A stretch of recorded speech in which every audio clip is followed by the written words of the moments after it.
नमस्कार मैत्रिणींनो, अन्नब्रह्म या चॅनलमध्ये आपले खूप खूप स्वागत आहे। आज मी तुम्हाला हॉस्टेल इसेन्शियल्स म्हणजे हॉस्टेलला जाताना कुठल्या गोष्टी घेऊन जाव्यात त्याची लिस्ट सांगणार आहे। चला व्हिडिओला सुरुवात करूयात। तर सर्वात प्रथम आपण ज्या देवतेची पूजा करतो, आराधना करतो त्याचा फोटो घेऊन जायचा आहे। त्यानंतर कॉलेजसाठी 1-2 बॅग घेऊन जायच्या आहेत, एक लॅपटॉप बॅग आणि रेग्युलर कॉलेजला कॅरी करण्यासाठी लाईट वेट एक बॅग। त्यानंतर हँगर घ्यायचे आहेत ड्रेस हँग करण्यासाठी, extension board, pen drive, lock, त्यानंतर 3 पिन होल्डर, त्याच्यानंतर लॉन्ड्री बॅग आणि नाईफ देखील घ्यायची आहे। त्यानंतर इस्त्री, सीझर, इलेक्ट्रिक केटल, कपड्यासाठी रोप, त्यानंतर 3 लिटरची पाण्याची बॉटल म्हणजे ती रूमवर पाणी पिण्यासाठी, आणि 1 लिटरची बॉटल एक घ्यायची आहे। अशा 2 बॉटल घ्यायच्या आणि 1 लिटरची बॉटल कॉलेजला कॅरी करण्यासाठी। त्यानंतर अम्ब्रेला, बॉडी वॉश, त्यानंतर डिश वॉश, स्क्रब,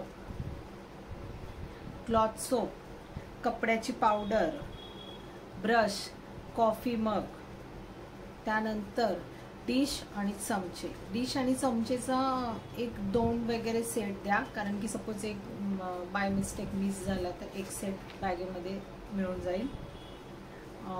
त्याच्यानंतर रूमवर घालण्यासाठी चप्पल आणि शूजचे 2-3 प्रकार घ्यायचे आहेत। फॉर एक्झाम्पल जीन्स शूज, त्याच्यानंतर डेली वेअर शूज, त्यानंतर पार्टी वेअर आणि क्रॉक्स। तर मी तुम्हाला स्टेशनरीचं सांगणार आहे। तर स्टेशनरीमध्ये मार्कर, त्याच्यानंतर स्मॉल डायरी, रबर, त्यानंतर पेन, पेन्सिल, ग्लू, स्टेपलर अशा प्रकारचे येणार। आणि डेस्क लॅम्प वगैरे घ्यायचा आहे, तो चार्जिंगचा घ्या। आणि पेस्ट, ब्रश, त्याच्यानंतर comb, hair oil, hair brush, hair cap, nail cutter. आता क्लॉथ्सचं सांगणार आहे।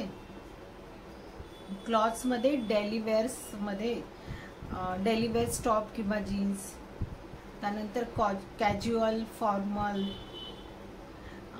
नाईट वेअर ड्रेस, त्याच्यानंतर रूमवर घालण्यासाठी ड्रेस आणि ब्लँकेट्स वगैरे।